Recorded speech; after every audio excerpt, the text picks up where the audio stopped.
High, আমি সুস্মিতা। আমার নতুন একটি মিনি ব্লগে তোমাদের স্বাগত জানাই।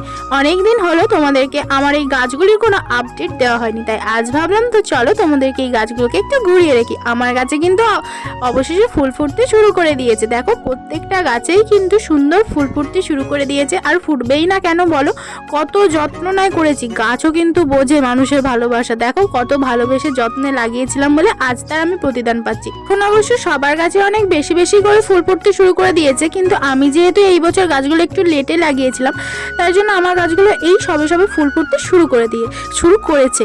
তো যাই হোক, দেখো চন্দ্রমল্লিকা গাছগুলোতে এই সবে সবে কুঁড়িগুলো ফুটতে শুরু করেছে, আর ডালিয়া গাছগুলোতেও কিন্তু সুন্দর কুঁড়ি চলে এসেছে, আর গাঁদাগুলো তো সুন্দর ফুল ফুটছে দেখেইছো।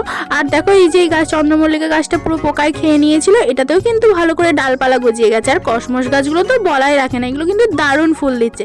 তো আমার এই নতুন বাগানটা কেমন লাগলো তোমাদের অবশ্যই কিন্তু কমেন্ট করে জানাবে।